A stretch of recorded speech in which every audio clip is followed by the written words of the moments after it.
Welcome back to the Mike Thomas podcast featuring the opinions of others that are inherently wrong. My name is Matt Waters. I am a co-founder of the Real World podcast, and I am joined by Ben Phillips, a fellow Brit. I'm a fellow former retail person who I worked with, who jumps in on these pitch please podcasts. This is a bad intro, but you're still going to say, hey Ben. Hey Ben. Hey Ben. There you go. See, even me throwing to you was bad. I'm not in rhythm. We're not podcasting regularly at the moment, so I should probably address that. Mike's job is crazy hours right now. We're hoping to be back on a pretty regular podcast schedule in December. Until then, it's going to be pretty fast and loose with the old sketch. We were supposed to have had a second episode of Pick Your Poison done by now. That is, as of now, recording soon. But who knows when that'll be coming. But that'll be me watching Patterson and Mike watching Bunny and the Bull. If you know anything about either of those films, or both, and you know anything about us, I think that's great. I think we're both going to hate each other's movies. But this is Pitch Please. This is where Ben and myself, each episode is a different overall topic, franchise, whatever, and we basically bring pitches for a new film in the series, a reboot, a remake, a sequel, a prequel, an interquel, whatever you want. I'm sure there's other obnoxious terms for these things, but our topic this time is the X-Men, which is fitting because that's how this entire podcast thing started, with me and Mike reviewing every gosh darn X-Men film, and most of the shows as well, except Gifted. Sucks to be you, Gifted.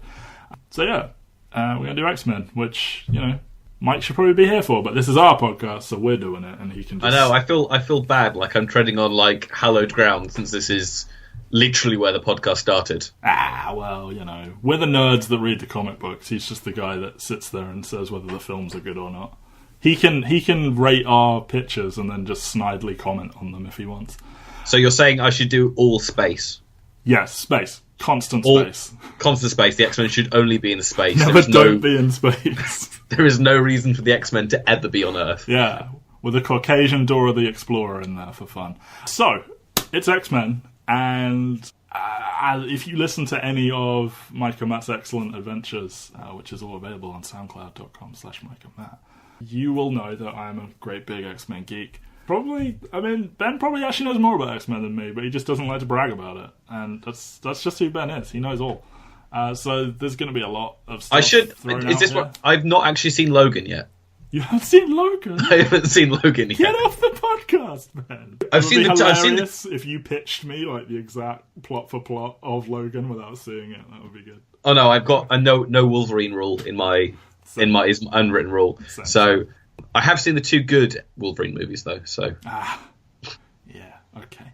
So yeah, there's probably going to be a lot of names and terms thrown out here that some people may not know. We will do our best to sort of summarize these things in a way that is accessible. We're also going to close with a fun game where we're going to be drafting our team of X-Men that we'd want in a film.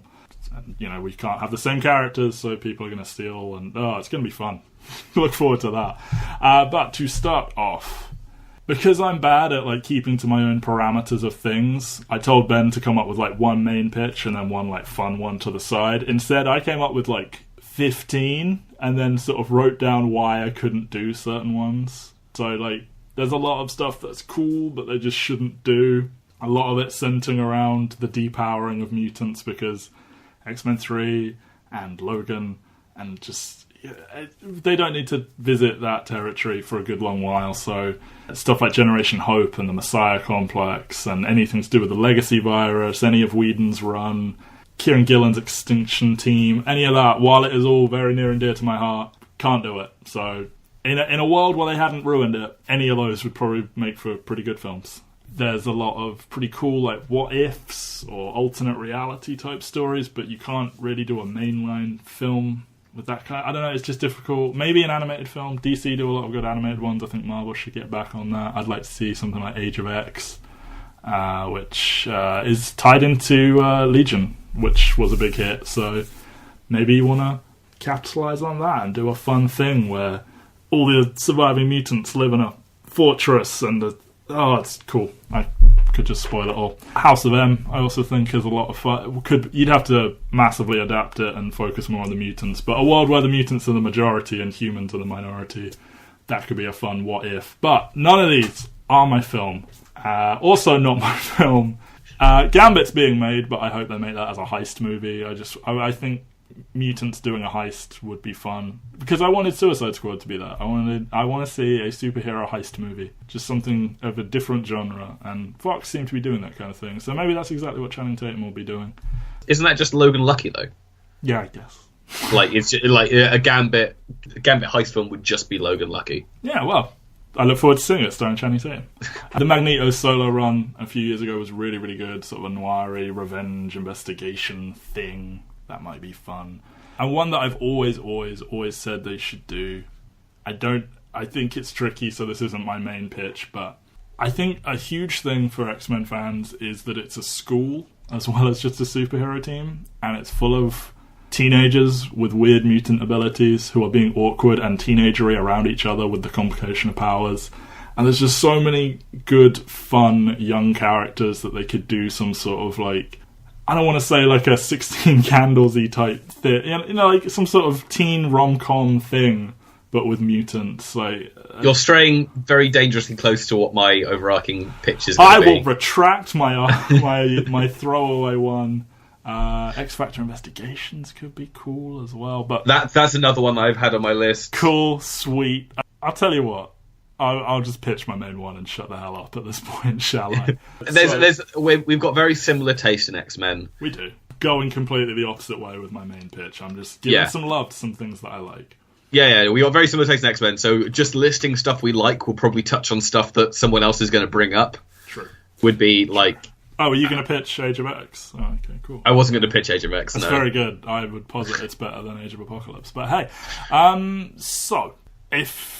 I've probably said it out loud on this podcast before, but my favourite X-Men book of all time is Rick Remender's Uncanny X-Force. There you go. It's so good. The Dark Angel saga is... Perfect stuff. It's incredibly convoluted, so I'm going to have to finesse this a little bit, because like Captain Britain gets involved. Also, if you didn't know Captain Britain was a superhero, yes, he exists. Yes, he's dumb. Somehow he's cool in this. There's all kinds of crazy shit. They go into the Age of Apocalypse alternate dimension for a while. So that's all very, very continuity heavy and messy. So I'm just going to surgically cut through this a little bit. And I also really, really liked the Kyle and Yost X-Force series that came. It was like the prelude to Uncanny. I think one of them, I'm going to get it wrong. I think it's Yost. He writes the Thor movies and stuff for the MCU now, but yeah, they did a sort of prelude. It was a lot grittier and not as fun, but I just always thought that marrying the two together in a way would be a lot of fun. And I kid you not, in the dead of night, like a year ago, I woke up at like 4 a.m. I didn't even wake up. I couldn't sleep because I had this perfect idea in my head of like a first scene for a movie adaptation of Uncanny X-Force. And I sat and wrote it, and I was like, "Cool!" And then I wrote no more. So is the main pitch Uncanny X-Force? Yes. Or yeah. My main pitch is Uncanny X-Force. How are you planning on getting around stuff like Phantom X being completely unfilmable? Yes. Would you have him be the Pepe Le Pew Phantom X that came about after Rick Remender left? Okay. Let's bring this back. So, for the uninitiated, X-Force is a team of X-Men that's undergone a lot of changes over the years. They're actually making an X-Force movie with Cable and Deadpool and Domino and all these fun people. Yeah, based on the original incarnation by Rob Liefeld, which was a sequel series to New Mutants, which was the first X-Men spin-off, but which is also getting a movie, confusingly. Yes. See? Ben knows more than me. Yeah. Cable just rounded up all these kids and was like, "Hey, you want to be child soldiers? Fuck yeah, we do, Mr. Cable, sir." But yeah, it has undergone a lot of changes over the years. At some point, it became a sort of Black Ops assassination squad because the X-Men can't be killing people. But there were certain people that needed to die, apparently. And it was actually made on Cyclops' orders, so shady Cyclops. And I'd love to see James Marsden ordering people to go murder people. So yeah, it's like they dress all in black and grey-white colours. It's a stealth team. They are all very okay with murdering people. On the roster, there was Wolverine, X-23, Warpath, Domino's been on it, Vanisher, who's a teleporter type person, who I think his name is Telford Porter, which is awful. And then it transitioned over to the Remeda team. Oh, and Angel was in it. And Wolfsbane and Elixir. Oh, it's all coming back to me.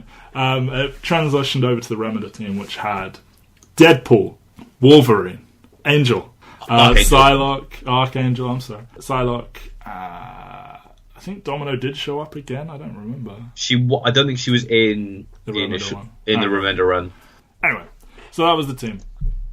And the most famous arc within Uncanny X-Men was Archangel giving in to the Dark Angel side of him, and that is a story they tried to do it in Age of Apocalypse, where he gets apocalypsed and becomes Dark Angel. They've done 2 aborted attempts at trying to make Angel into a character, and neither of them have come off particularly well. No. And if you watch the animated series, you will remember Dark Angel, Archangel, whatever. Within this story originally, I think the Shadow King, who you will know from Legion, it's Aubrey Plaza. It's not a big fat Egyptian man. He essentially unlocks the Archangel persona, and he basically attempts to conquer the world as the new Apocalypse. And it's all very good, and Psylocke is his lover and has to stop him and kill him, and it's so tragic. It's got seeds.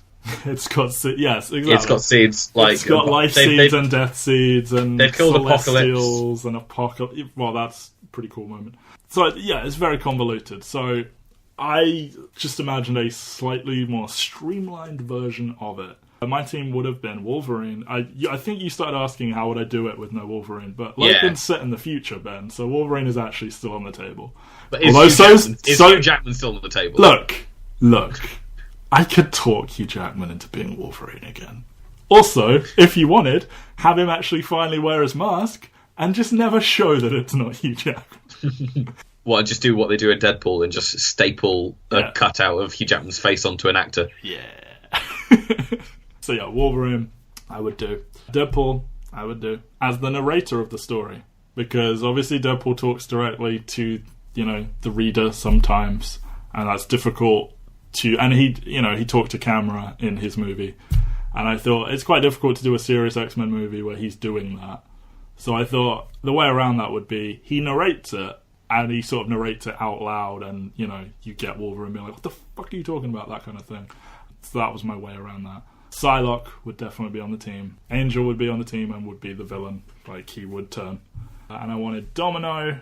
And I think I was going to cut Phantom X. I was going to have Deadpool run down the roster and be like, and then Phantom X. And then, show him and then be like, you know what, this guy's far too complicated. And then just dismiss Phantom X. And he just goes, he's in the scene and then, poof, and he just disappears from the scene. Because I love Phantom X, but he's got 3 brains and, an external nervous system. And he's part Sentinel. And he was raised in an artificial world called The World.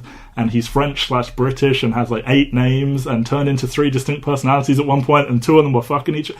It's too much. I love. He's also tied to Captain America, Wolverine. Yes, he's part of the Weapon Plus the Stepford Cuckoos. Don't say such thing. And if you believe the internet, the We 3 book that Grant Morrison wrote, crazy comic things. Yes. Now I don't know how much detail to go into because I have as I said, I have some very specific scenes perfectly in mind when I woke up in the middle of the night and wrote this damn thing. I wanted to open with the team fighting Archangel. I'm going to keep calling him Dark Angel when he's called Archangel, and you're just going to have to live with it because it makes me sound like a phony X-Men fan. And that's good. It feels like you're trying to figure out a way to get Dark Beast in there. I'm never going to do Dark Beast. They all be fighting him. Deadpool are basically like, man, it's crazy. How did we get here, right? And then you flash back to how they got there. And I was going to keep the Shadow King as part of it. I wanted to do a thing where the Shadow King is jumping from person to person. Legion ate my lunch on that one. I came up with this before I saw Legion. And I thought you could do something fun where, it goes into Deadpool's mind and Psylocke has to kind of go in there And I thought that could be fun, because who wants to go inside Deadpool's mind? And I wanted to... a subplot was going to be Deadpool and Domino in a romance. And guess what's happening in Deadpool 2? Zazie Beetz, coolest name in the world, as Domino. I was just going to have her basically match him for being like a bit of a pervert. I don't know, just that seemed fun. You'd have Psylocke and Angel, you'd have Deadpool and Domino, and then Wolverine loves only death, apparently. Yeah, it was going to be a whole thing. Shadow King, as part of some normal operation, he unlocks Archangel, they fight Archangel. It doesn't sound all that compelling, but I want to see that Remender run brought to life in some way. I think Remender wrote Deadpool better than anyone I've read, because Deadpool can be incredibly annoying. When it's written badly, it's so obnoxious and on the nose, it's crazy. It's the only Deadpool I've ever read where I've come away and actually actively enjoyed the character of Deadpool.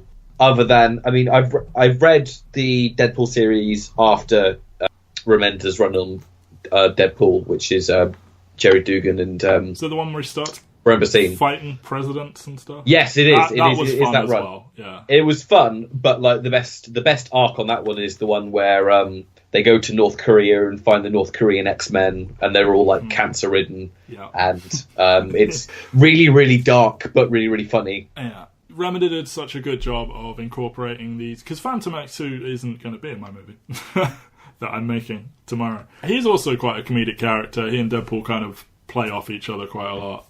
And I think he did a remarkable job of handling these two inherently ridiculous characters who are openly silly and comedic, and incorporating them into a very serious story that had a lot of genuinely emotional moments.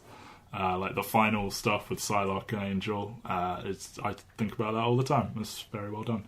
Yeah, I think there is a way, because I think a lot of people think of Deadpool and they just think wacky and zany. And it's sort of, for some people, it's a bit of a turn-off. It's like, I want something a little bit more serious. I think you can marry the two. And I think you don't need... you can make a film where it's, broody X-Men who kill. And, Psylocke can be a bit of a, tragic, broody character sometimes. But I think if you include these kinds of characters, if you include a Deadpool, a Domino, these fun characters as well, you can get a good blend of things.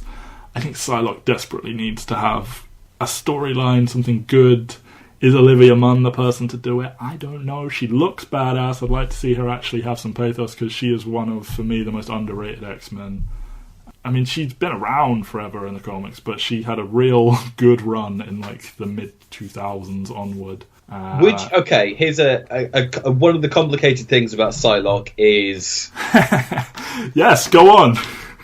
So she is a body-swapped Asian assassin who's also the sister of Captain Britain. Yeah, she is the sister of Captain Britain. So she is British originally. Thank you. And then at some point in a conflation with the Mojoverse and with Spiral, she is body-swapped into the body of an Asian assassin. And I'm forgetting the character's name, which I feel really bad about. And then obviously you get the whole issue of kind of Orientalism, and she's just like a badass ninja now. But she's British. And then in the years since, obviously she's become kind of a one of the key Asian cast members in the X-Men. Yes. Although they draw her slightly whiter, I feel. They do draw her slightly whiter. But it is one of those things where she is now probably a point of entry for Asian readers. Half Japanese. She's fluent in Japanese. I don't know. She's completely fluent in Japanese. There's that scene in that wonderful TV show, The Newsroom, where she starts speaking in Japanese, and that was all real. Yeah, I think she is of Asian persuasion. Her mother was born and raised in Vietnam and is of Chinese descent. But she speaks Japanese though. Yeah, but why would you just learn Japanese for no reason? It's so hard. I mean, she seems like a total weeb. I don't know. Psylocke is someone, because of that run, who will always be near and dear to me. One of my favourite mutants, if not for the existence of lovely X-23, who I left out of my movie. Take that, haters. I don't know. She could be in there. That'd be fine. Replace Wolverine. Fuck it. There you go. We'd have she comes back three in time women, Angel and Deadpool. Angel goes evil in the middle of it. Deadpool, the lone man. Also, I think at some point, Wolverine stabs Deadpool through the brain to shut him up, and I would totally do that at some point when he was narrating. Single claw through the brain.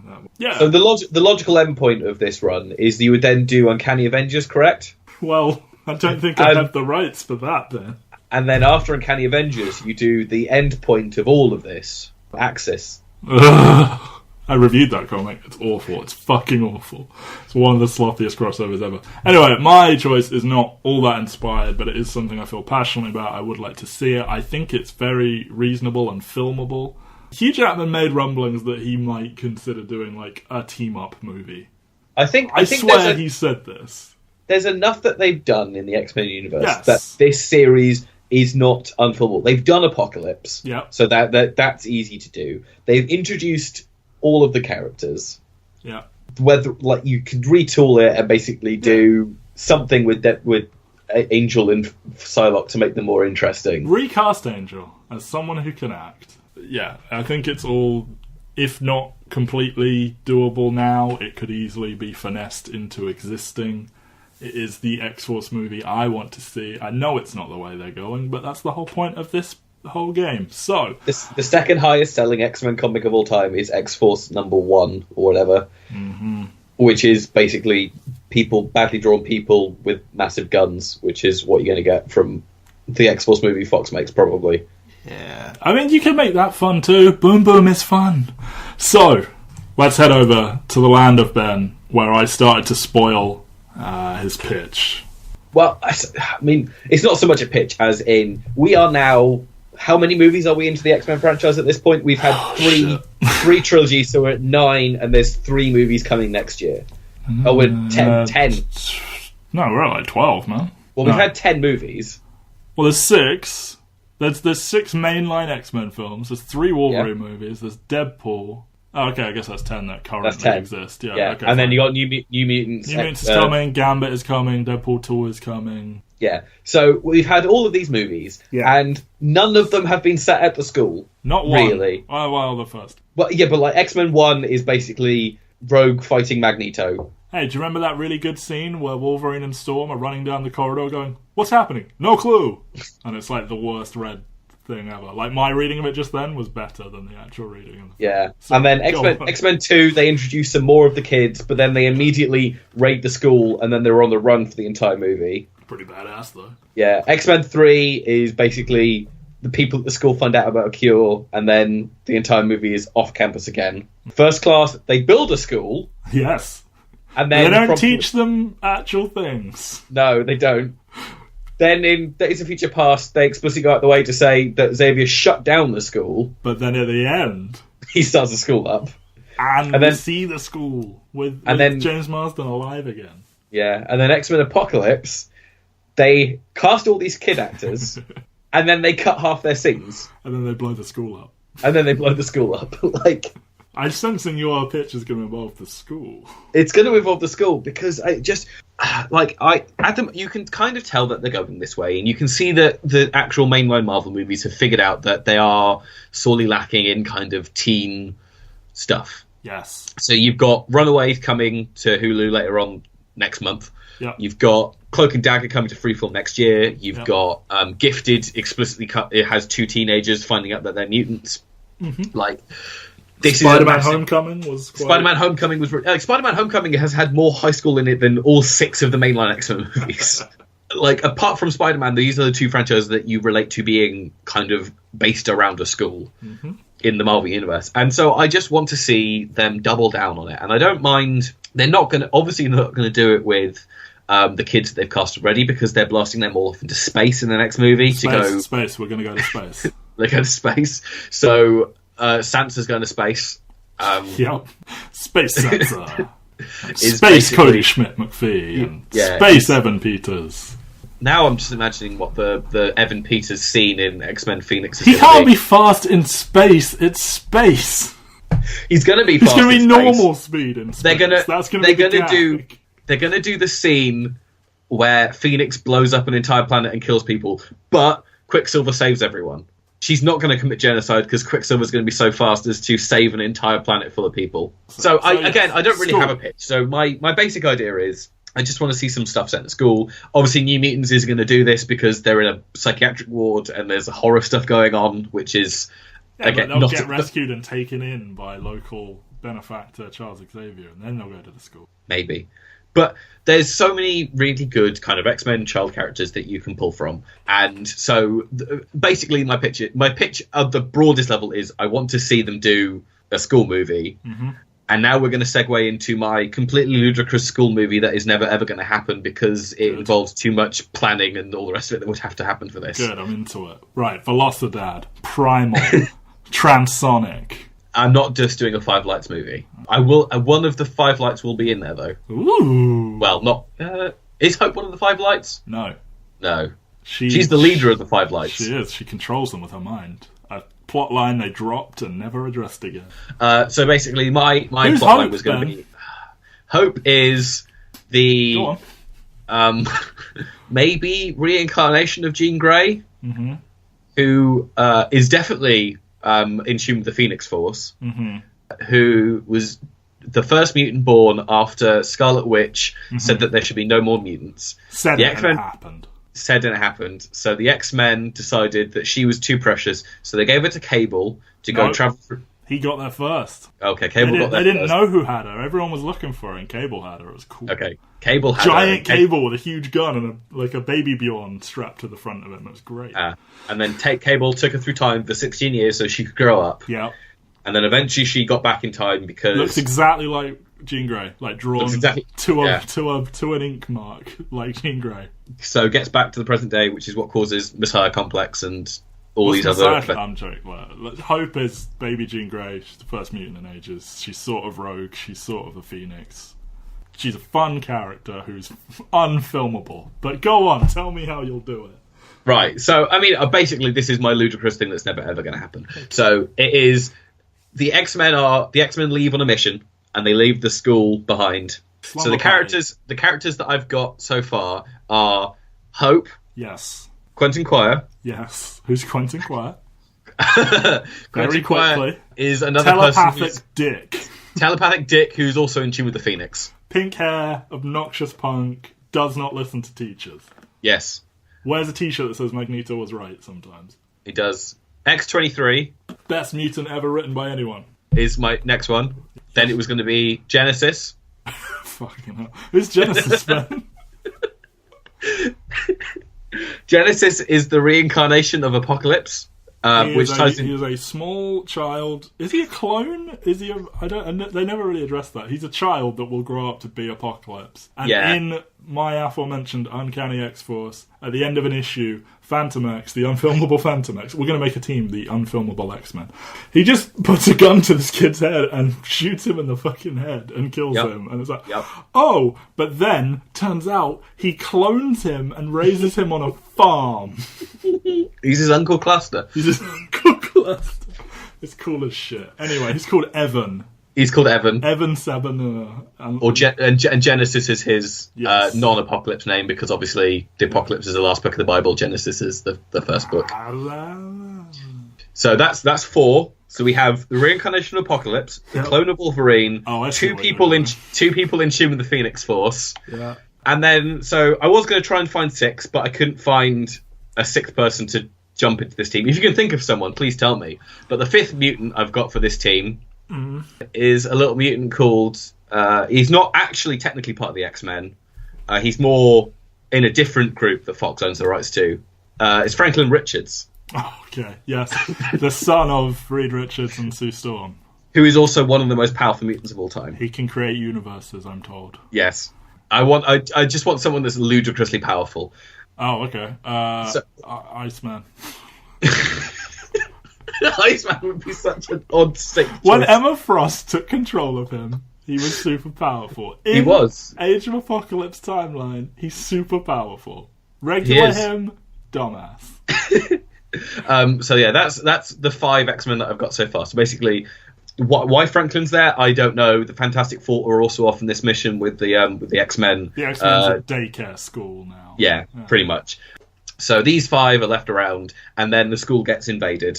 Oh, dude, Polaris. Yeah, I guess I could do. I thought we could do sort of like the legacy of. Or I could do Scarlet Witch. There you go. Are you making Runaways but with exclusively X-Men characters? Kind of. Okay.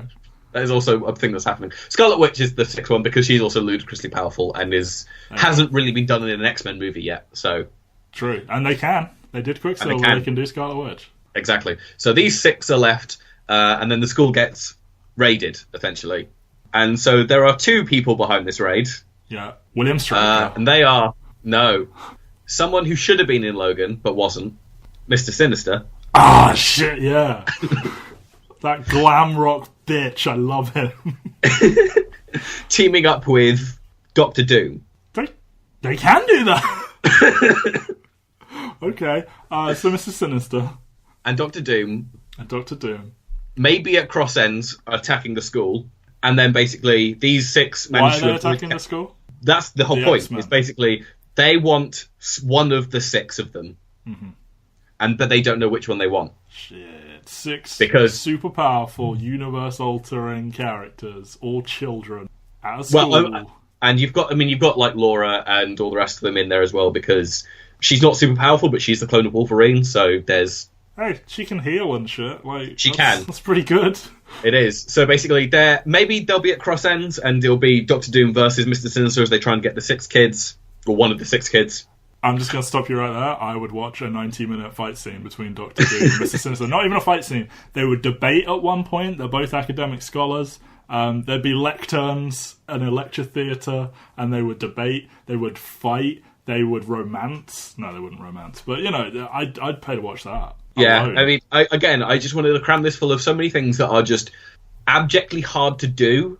None of these characters are easy to do, but I just think I like the idea of the 6 of them having banter and basically trying to one-up each other in terms of what their powers are and like why they would want to be taken by one of these 2 evil scientists. Nice. I mean, you could even twist it and be that they don't actually want any of them and they're after a different... Cypher. He can understand any language. That is dope. They could do Cypher. I was thinking maybe like No Girl would also be a good... She's a brain in a jar.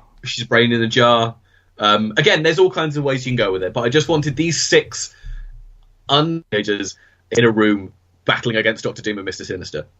I'm into it. I'm into every part of it. They should be after Gold Balls.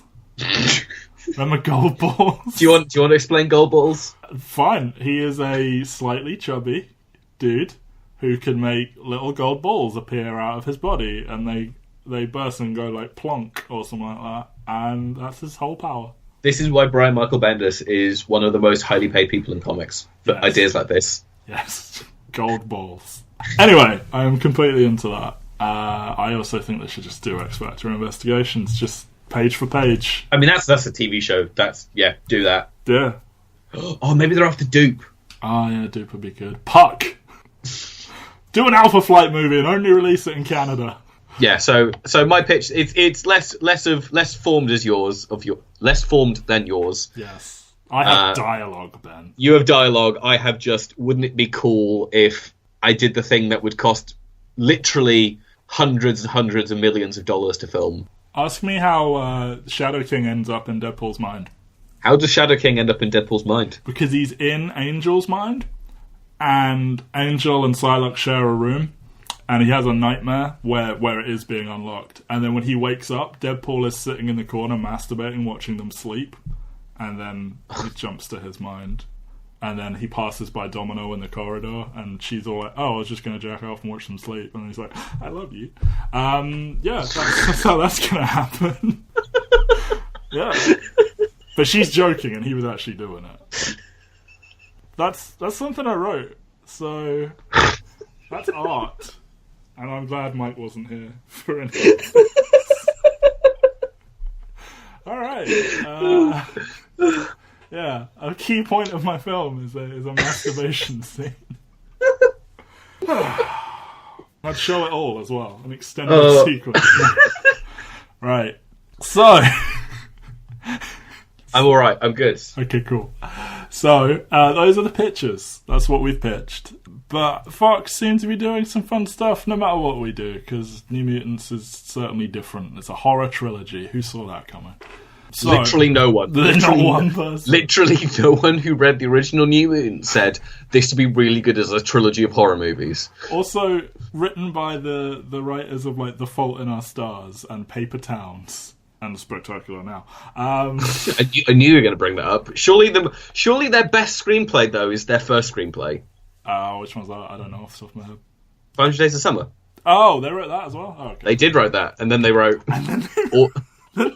Fault in Our Stars and Paper Towns? Yep. Shit. I could see going 500 Days of Summer to Spectacular Now. Like, I like that movie, and even I'm going to say that's a step down. But, like, Fault in Our Stars and Paper Towns. I mean, the first movie they wrote after 500 Days of Summer was the Pink Panther 2, so they already stepped down the literal most you could step down. Did Joseph Gordon-Levitt just write his own script and perform it while they weren't looking? Like, what?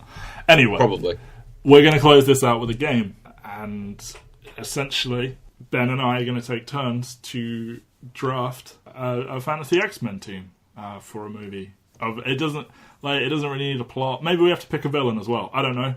Maybe that's part of it. I'm deciding now. Okay. So we're going to pick a team of 6. Your first pick must be your leader of your team, and you're only allowed one telepath. So you can't have Xavier and Emma Frost and No Girl and Psylocke and Quentin Quire. And is M telepathic? There's lots of telepaths. I mean, Rachel Summers is telepathic. Oh, who's Rachel Summers, Ben? Rachel Summers is the daughter of Scott and Jean Grey. Well, Scott Summers and Jean Grey from the Days of Future Past timeline, where she gets sent back after being enslaved by... Oh, God, I forget. He's like a pirate.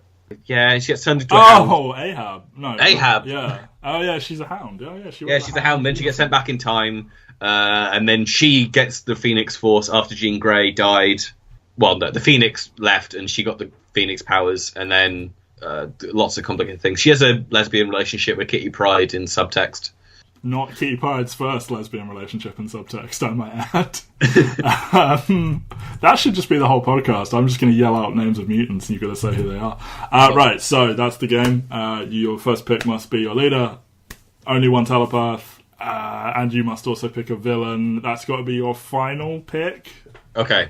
I guess. Okay. So are we doing proper snake draft? Well, I pick 1, you pick 2, I pick 2. Yes, okay. Yes, and you're going to go first because you suggested doing the snake draft. So, okay. Your first pick, the leader of your squad of 6 X-Men. The only choice you have for the leader of your X-Men, because the only 2 other choices you reasonably have for this are the most oversaturized mutant of all time, Wolverine, and a crying whiny baby of a mutant who is sometimes a terrorist but also not a terrorist.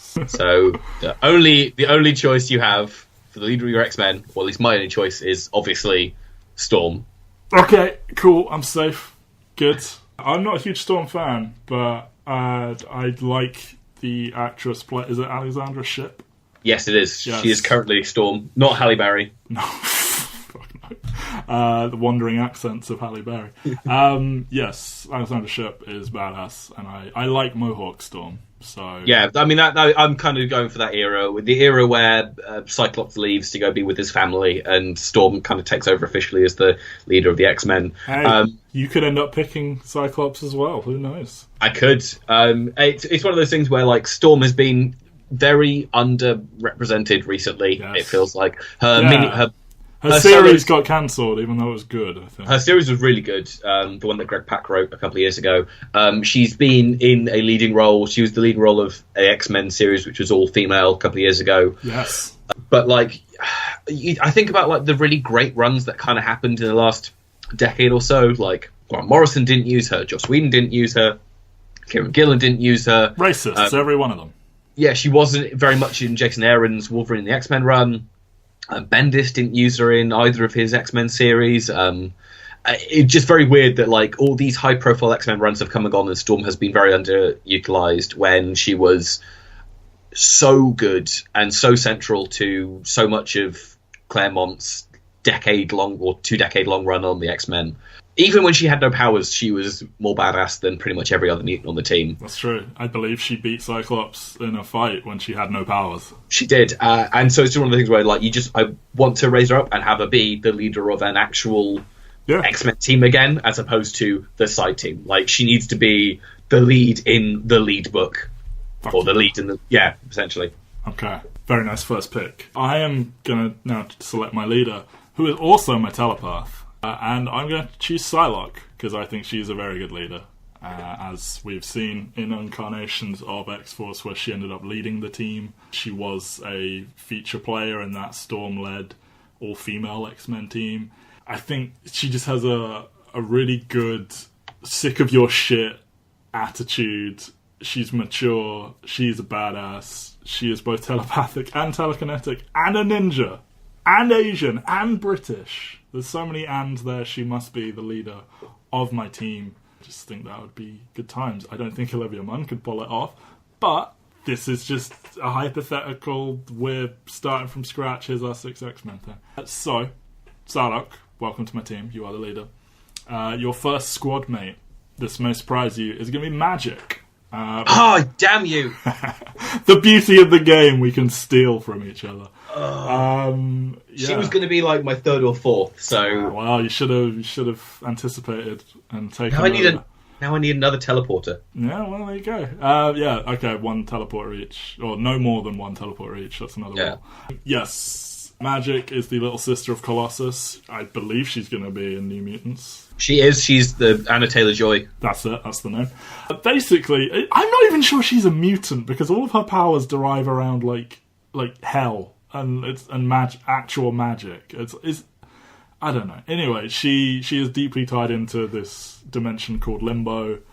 She conquers it. She is like a demon queen, badass Russian teenager who is like sassy as fuck in a dry way, and I think she goes well on literally every team.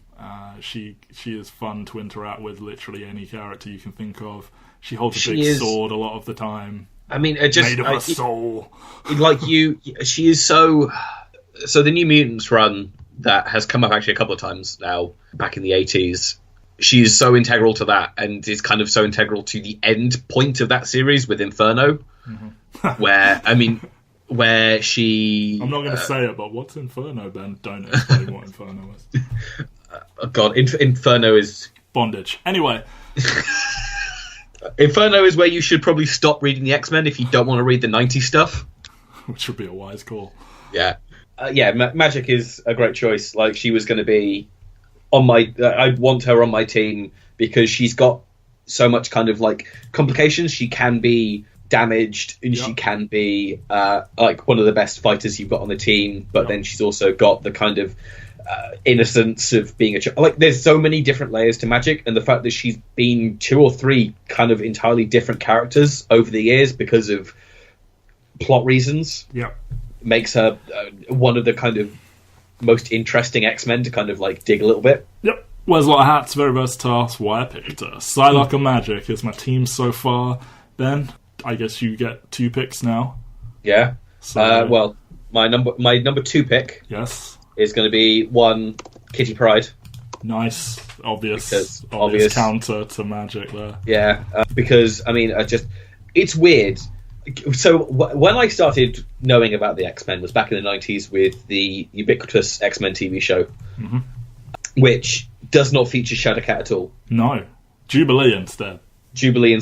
So it blew my tiny mind when I found out that Jubilee was not, in fact, ingrained in any way a big deal. Yeah, like I genuinely just completely shocked. And so watching people kind of say Shadowcat is so much better, I was like, no, she's not. Jubilee's the best because she has firework powers. She lives in the mall. A lot of the stuff I read with X-Men didn't really feature Shadowcat until I got to Joss Whedon's Astonishing X-Men run, which is one of the best X-Men runs I've ever read. It's very self-contained. And she phases through the floor while having an orgasm. She does. That is a thing that happens. She also teleports a giant bullet through a planet. She can't stop teleporting or phasing. But yeah, like I probably should. It's probably pretty obvious because when you get Joss Whedon to write something for you, he is probably going to gravitate to the plucky teenage girl or girl who was teenage at some point. When you do it, it's what happened with Avengers. It's probably what's going to happen with Justice League. but I can't think of...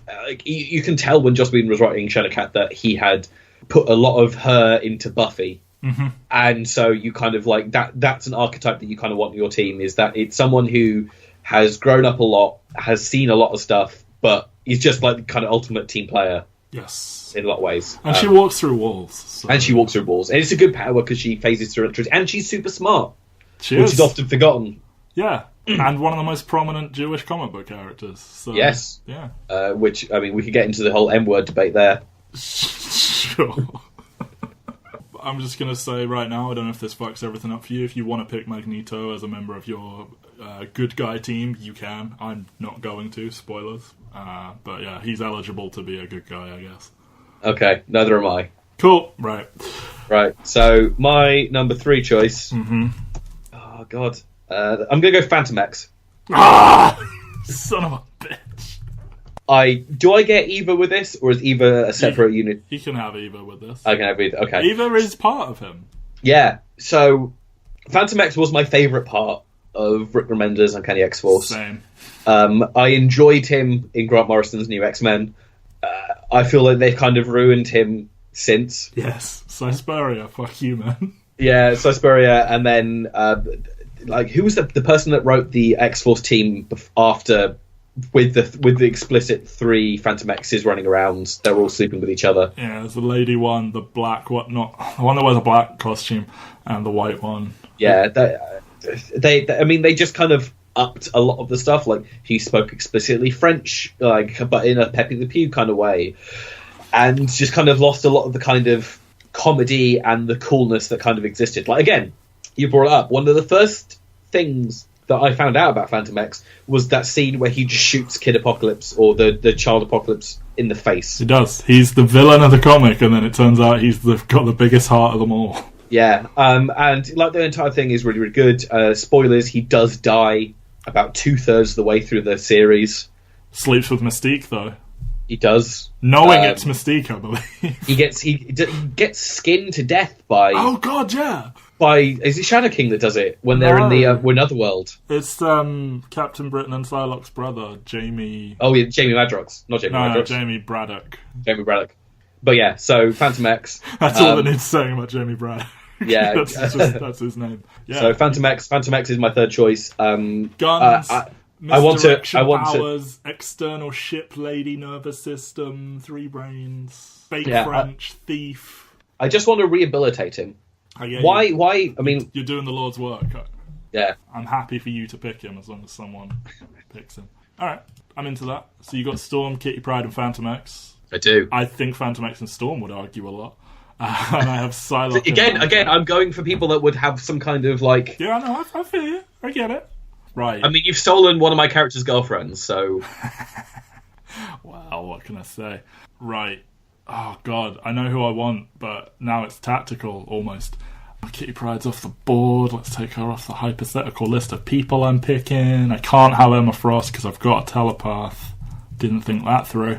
I'm going to pick Gambit because he is... The lesser Phantom X. Kinda. When you're a kid, he's the coolest character in the world, and then you realise there are no good Gambit stories, really. There's like half of one where... I remember it was a couple of years ago when they were doing... Like, Daredevil came out, the Hawkeye series came out, and then the Gambit series was edited by the same person. He was like wearing tuxedos and like sleeping with ladies. It was like pitched at the same time, so it was like Daredevil by Mark Waid, Hawkeye by Matt Fraction, and Gambit by... I can't even remember who wrote it at this point. And it was just like, oh, cool, this is going to be the same thing. I read the first issue and was like, this is nothing like these other two series. There is not the same deft artist and writer relationship going on here. This is just the kind of bog standard, kind of boring Gambit story. Yes. So Gambit is theoretically cool as hell. Not many people have managed to make him cool as hell. Another character who is good or bad dependent entirely on how much you play up their maybe fictional accent. True, yes. Heavily Cajun, my one would be. I like Phantom X, I think he needs rehabilitation. I always thought he would be good on an X-Force team because he is like, as in, you know, recent X-Force, not classic X-Force. You know, he's a morally great character. He has very destructive powers, but is also very stealthy because he's a thief.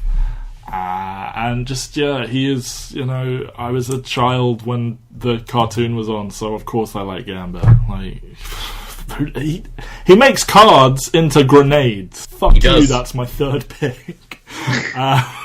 Have you also, so tangent, have you heard that there's a new Rogue and Gambit series coming? I haven't. You haven't. So this Rogue and Gambit series is explicitly just about Rogue and Gambit, but it's written by someone who apparently has she started watching X-Men whilst watching the X-Men animated series. Okay. And can literally name you every single story that Rogue and Gambit have ever appeared in. Awesome. I like it when fans get to write things. Yeah. So she's basically doing what you want to do, which is rehabilitating Gambit. Good. Rogue does not need rehabilitating. Not really. Okay. Well, the version of Rogue they came up with for the movies is like good, but very different. Yes. I think grown-up Rogue deserves a shot. Yeah, okay, cool. So there's Gambit, and I don't know why I was fretting over who to pick next, because I get 2 picks, don't I? Well, I guess I've just got to go ahead and pick X-23. Okay. Because she wasn't on my list, so you were good there. And Gambit was, come on. Yeah, people don't need to hear me talk about X-23 anymore. I think she's cool as fuck. One of the first X-Men comics I read was that Yost and Kyle X-Force run.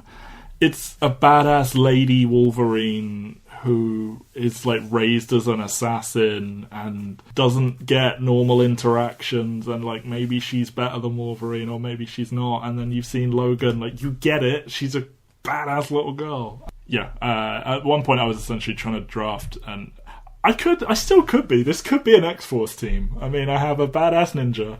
I have a demonic teleporter lady. I have a thief.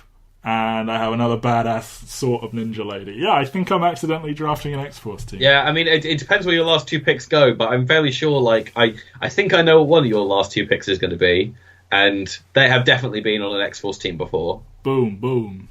Yeah, it's boom, boom. No, so I've got 3 ladies right now, and Gambit. So, good time to be Gambit right now. Yeah. Ben Phillips. Yes. How about it? So my 4th pick is going to be one Tabitha Smith. No, it's not. I'm kidding. I'm not going to take Boom Boom from right under you. I mean, I would throw things, but you would throw things. They wouldn't hit me, considering that you're in Cambridge and I'm not. So my next pick is going to be my telepath. Okay. He's already come up in my pitch. Yeah. It's going to be Quentin Quire. Quentin Quire. Put him on the board. There he is. Storm, Kitty Pryde, Phantomex, and Quentin Quire. Wow. Quentin Quire and Phantomex. How's that going to go? Yeah. How are they going to interact? I don't know. Both of them are Grant Morrison characters as well. So I think I'm laying my cards on the table in terms of where my taste lies. He's just...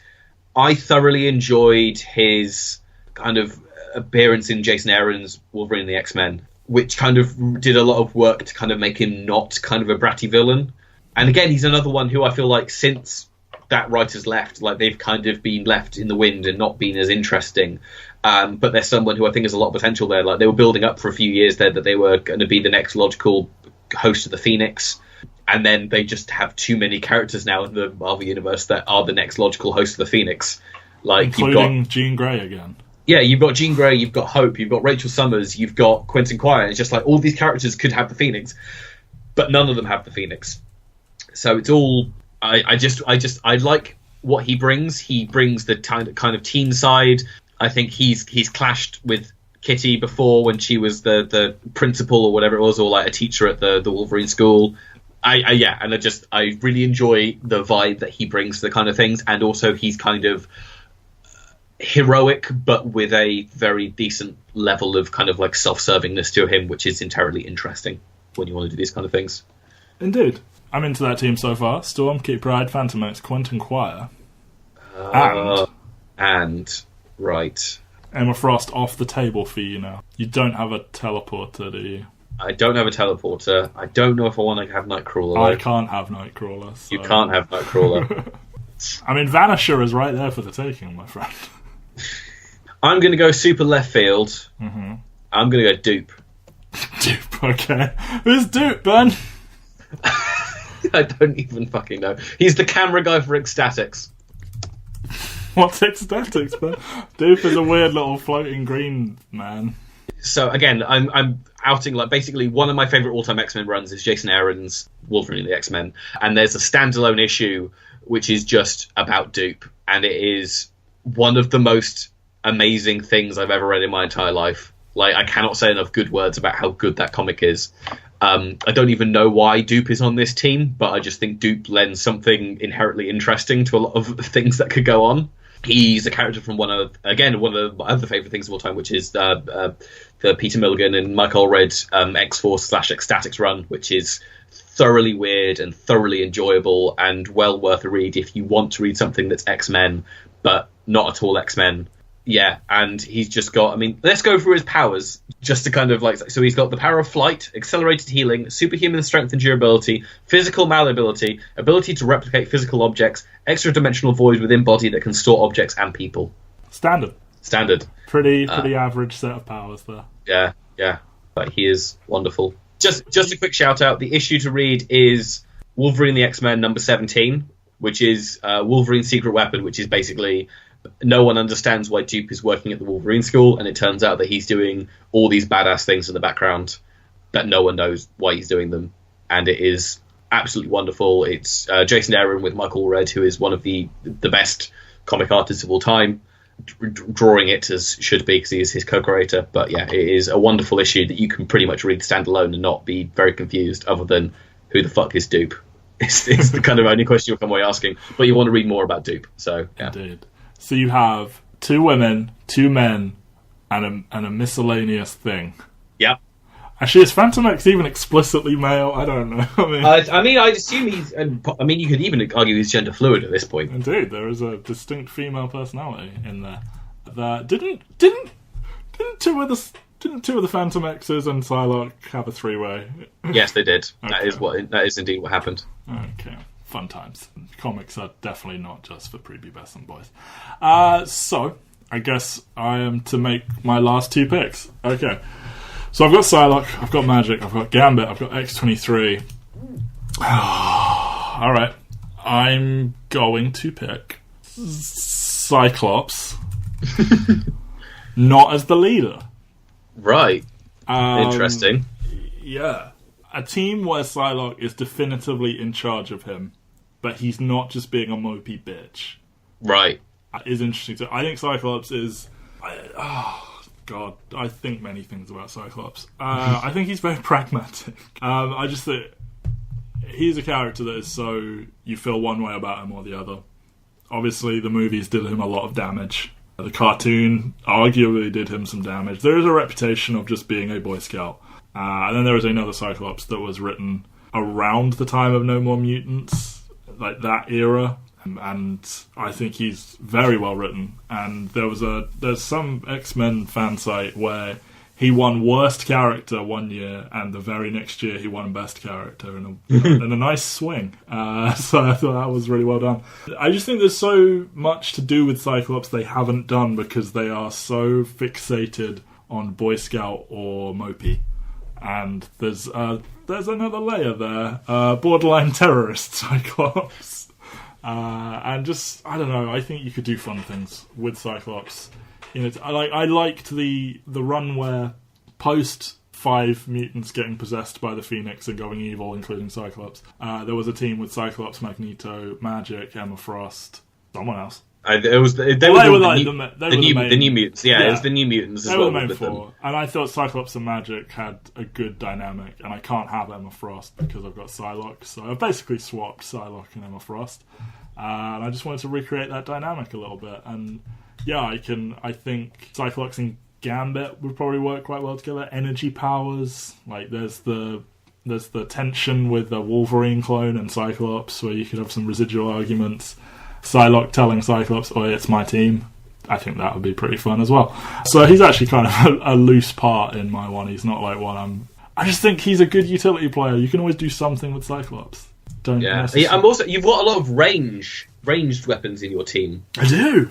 And then Stabby McStab. Yeah, you got Cyclops Gambit.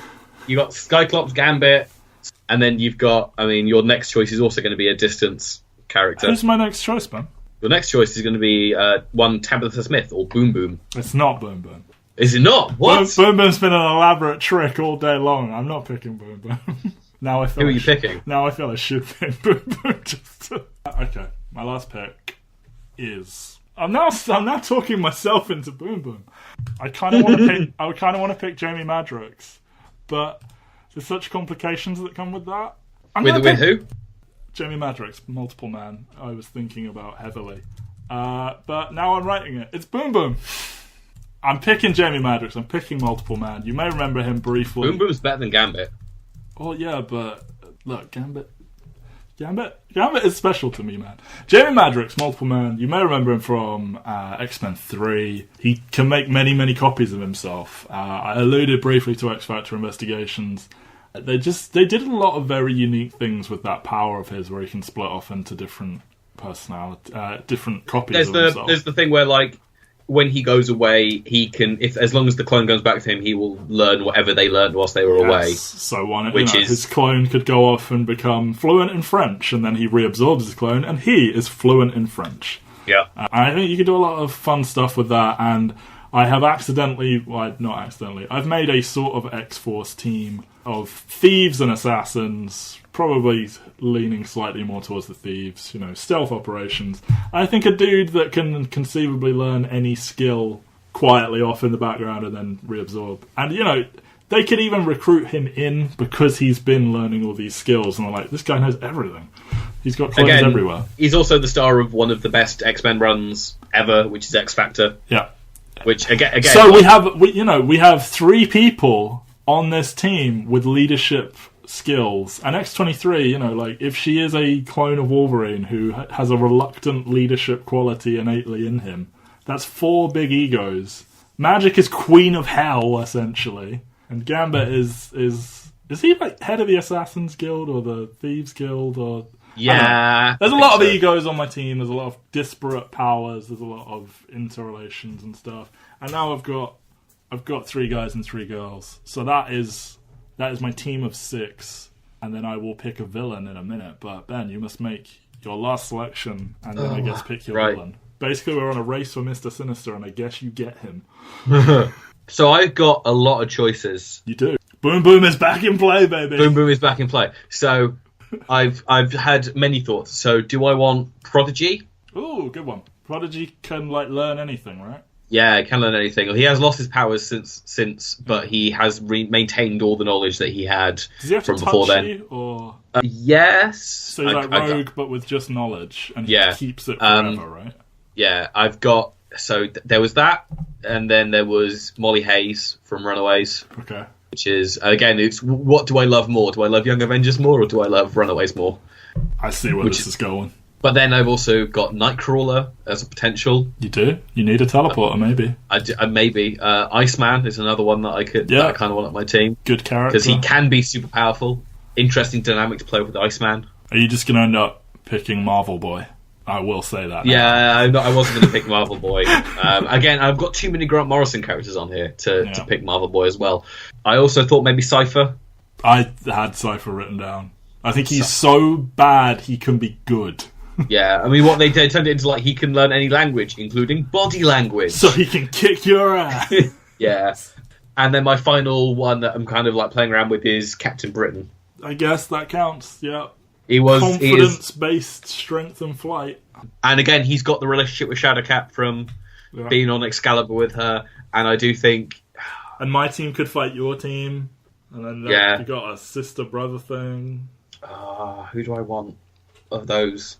I think... I'm going to go Captain Britain. You want Captain Britain, okay. Which is, again, not a mutant, but so heavily related to the X-Men. That's an X-Men character.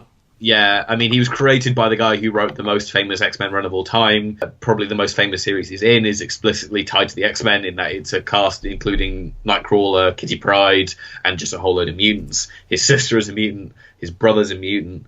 He's a mutant. Is he a mutant? No, but he might as well be. Yeah, Captain Britain is going to be my 6th choice. I get a bit dude heavy there at the end, but I feel like with the strong female characters I've got at the top, or just good female characters I've got at the top, I'm really happy with that. Yeah, Captain Britain, because he brings the strength, but also kind of the comedic factor, and I think him and Phantom X would Phantom X and Quentin Quire would play off very well together. Uh-huh. And Dupe. And I've got Dupe. Yeah, you've got a heavy hitter there. I don't really have one of those. I guess X-23, but... Yeah. I mean, Dupe is my wildcard choice, in that people will go, like, when they look at this team and go, like, why the fuck is this here? But I'm happy because... I should have picked Boom Boom. I think with the Boom Boom powers and Gambits, it's too similar. I also feel like if I picked, like, Nightcrawler instead of Dupe, I would have literally just had, look, I've got the Excalibur team. Oh, yeah.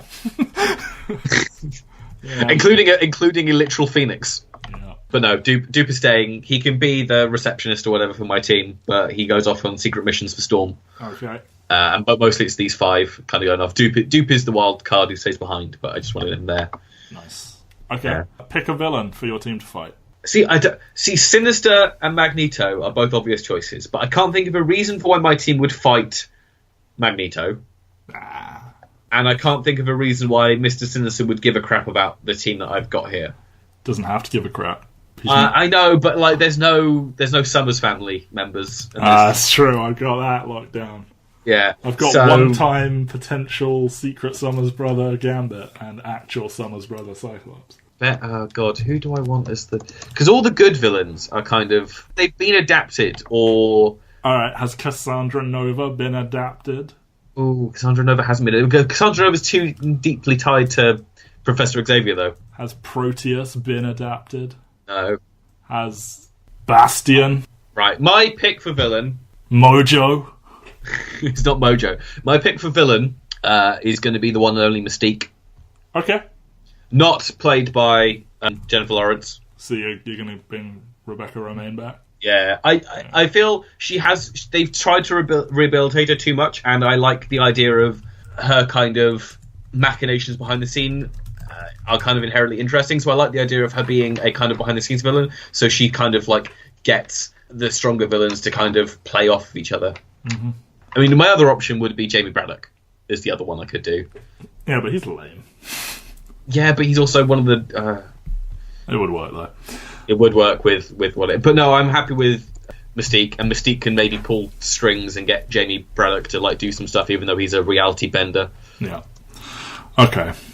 Look, Mr. Sinister once made enough copies of himself through unknown means that he was everything. He ruled the world. He was the gods. He was the common people. He was the goddamn horses in Sinister World. He is a glam rock, like, vampire, almost looking Darwin-era scientist who has Cable created so that he can kill Apocalypse, and that makes Apocalypse more...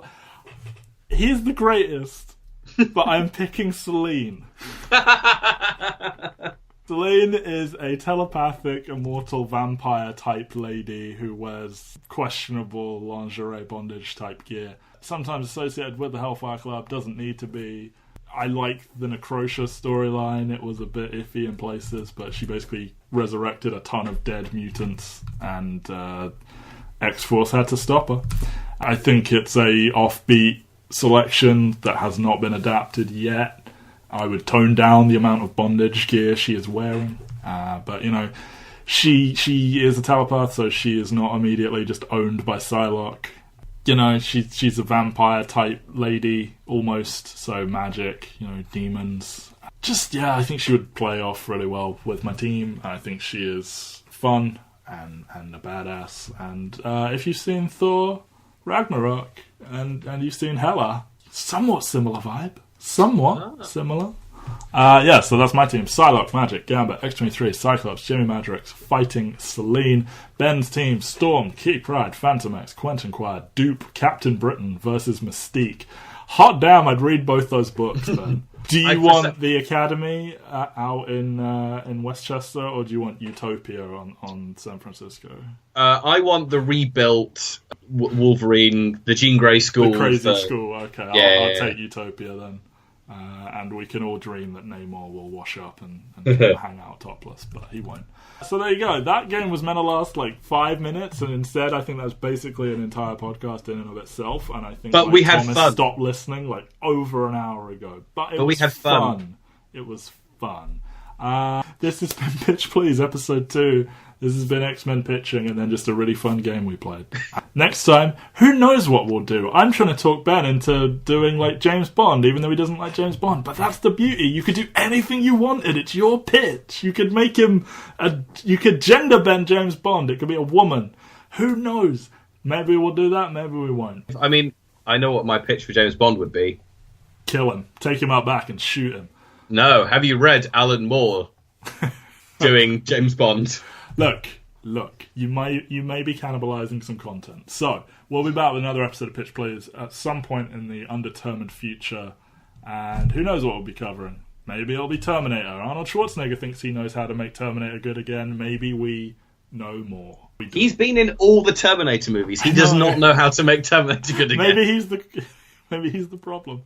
Anyway, yes, thank you for listening to Pitch Please. Mike and Matt on SoundCloud. Enter the Real World, 2E's Real, filmreel.com for all the stuff. By the time you hear this, it's possible that there may be a sort of however many questions after watching Thor Ragnarok. Mike won't be participating. It will be me. It will be Ben. Surprise. Other than that, just check out the website and the podcast. There's Pick Your Poison, where me and Mike make each other watch films that the other hasn't seen before. So it's going well so far. And at some point, I guess in December, we will start going through True Detective. And that'll be fun. But until then, thank you for listening. This has been Pitch Please.